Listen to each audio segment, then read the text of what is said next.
Classes, or jobs, have always been an integral part of many Final Fantasies. Whether you enjoy close-up, sword-wielding fighters, or ranged spellcasters that cast powerful magic from the backlines, there's something for everyone in Final Fantasy. But what if you wanted to do both? This is where Final Fantasy introduces the Red Mage. Known for its vibrant crimson colors and its iconic feathered hat, Red Mage has been with us since the very beginning.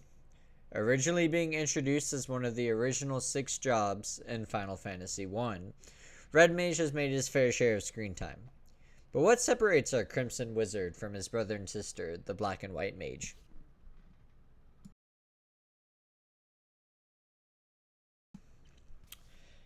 Red Mages have the unique ability to be able to cast both white and black magic in Final Fantasy, that being healing and damaging magic, while also being presented across multiple forms of media with their iconic rapier-style weapon. The Red Mage is no stranger to getting up close and personal as well. While you might ask yourself, if he can do everything, why would I play or use anyone else? And that's where the Red Mage gimmick comes up. See, Red Mage is known as a jack of all trades, master of none. While being able to cast both healing and damaging magic across Final Fantasy, the Red Mage can only cast lower level spells of their respective type. Where Black Mage might be able to cast the highest level fire spell in Final Fantasy, the Red Mage would only be able to cast the lower level version of it. Or where White Mage can heal the entire party, Red Mage would only gain access to lower level cure spells. This gives Red Mage the unique ability of using both healing and damaging magic while not sacrificing physical damage like you would in a typical caster class. When talking about Red Mage, it's not only their ability to use both healing and damaging magic that makes them unique though. It's also their dashing clothing and styling choices. Red Mage has always given me a Three Musketeers vibe to it, and its clothing is very reminiscent of that. With the iconic feathered hat and a flourishing cape behind it, not to mention the crimson color that gives it its name, will give anyone's inner fashionista a jump for joy. Personally, Red Mage has always been one of my favorite Final Fantasy jobs because of their iconic styling choices. Where Black Mage might look more familiar across multiple medias of games, with a casting staff and pointy hat representing a wizard, the Red Mage has always given a more unique and enjoyable look to players. Now, what games have featured our favorite Crimson Wizard? As mentioned earlier, Red Mage originally debuted in Final Fantasy I as one of the 6 available job classes. Final Fantasy II does skip this class-based system and focuses more on a specific character design, but in Final Fantasy III, we are introduced to the Red Mage again, where the job becomes available after obtaining the Wind Crystal.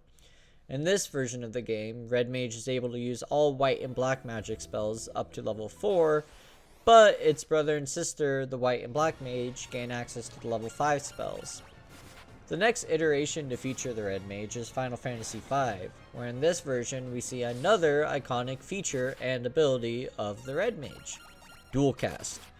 Dual Cast in Final Fantasy V allows the Red Mage to cast 2 spells on the same turn, offering the option to heal and deal damage within a singular character. Since then, dual casting has transformed into a key function and ability of the Red Mage. In Final Fantasy XIV, this is the key job ability of the class, allowing every second spell to be cast instantly. This is a very important feature of the class and must be used appropriately to maximize its damage and potential healing output. Red Mage becomes available again in Final Fantasy XI and XII, and like mentioned before, again in 14 with the iteration of Stormblood as the jobs that you can choose. Now, I've seen many people speculate what characters could potentially be Red Mages, such as Lightning from Final Fantasy XIII for both her physical and magical prowess. But I have always considered Red Mage to not only require the ability to wield both healing and damaging magic, but also to sport their iconic feathered hat and the noble cape. It just gives such an iconic look to the Red Wizard that I think we all know and love. The Red Mage weapon choice has also been a very vital part of its evolution throughout Final Fantasy, and it always has sported one of my favorite weapons from history, the Rapier. Now, you can equip Red Mages with other weapons based on the game, but it typically represents some sort of rapier or fencing-like sword. This reflects back on the Red Mage's unique ability of Jack of all trades, Master of none. Not sporting some massive blade such as the Buster Sword or a typical cane or staff that a caster would, but instead something in between, such as the Rapier, where you're going to be able to both duel your opponent effectively, but also be able to quickly switch to your spell casting when required.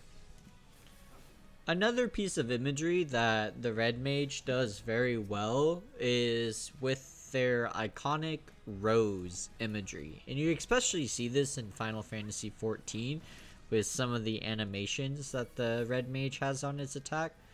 But I think this is, if you look into it, a really good visual representation of the Red Mage as well, because the rose being a very pretty flower, but also having the thorns of a rose that can cause damage as well and everything. This kind of adds to that imagery of being on both sides of both white magic, which is typically represented with like flowers and growth and abundance, but also being able to use black magic, and that's where the thorns come in, where those are inflicting pain. I think it adds great detail to the Jack of all trades and great imagery to Red Mage, and we don't see this imagery in every iteration of the Red Mage, but it's something that I personally do enjoy, and I think Final Fantasy XIV has done it the most and done a very good job with it. Where we might not see as much character representation of the Red Mage as we would with other classes, such as Dragoon or Dark Knight, I still consider it a fan favorite. It's been around since day one, and whether you love it for its iconic ability of using both healing and black magic, or its fashion choices, I think Red Mage has a place in all of our hearts in Final Fantasy. Now, I hope you guys enjoyed this iteration of Final Fantasy job history. And as I bring this video to an end, I want you guys in the comments below to tell me what your favorite version of the Red Mage has been. Has it been Final Fantasy 1 with its iconic debut? Or maybe Final Fantasy 5 with the introduction of the dual cast ability? My personal favorite is probably Final Fantasy 1 because I remember as a kid playing Final Fantasy 1 on my stepdad's Game Boy, and I remember Red Mage being one of my favorite classes to pick. I even remember, and this is gonna sound really funny, wanting to dress as the Red Mage for Halloween one year because I liked using it in the game so much. Now, nobody probably was gonna know what it was, but deep down in my heart, I knew what it was and had a love for the Red Mage in Final Fantasy. Thank you guys so much for watching the video. If you enjoyed, please leave a like and a comment below. I do plan to make more of these job history videos in the future. Feel free to let me know what job you would like to see next, and I'll consider doing that one. Thank you so much. I hope you guys have a great rest of your day.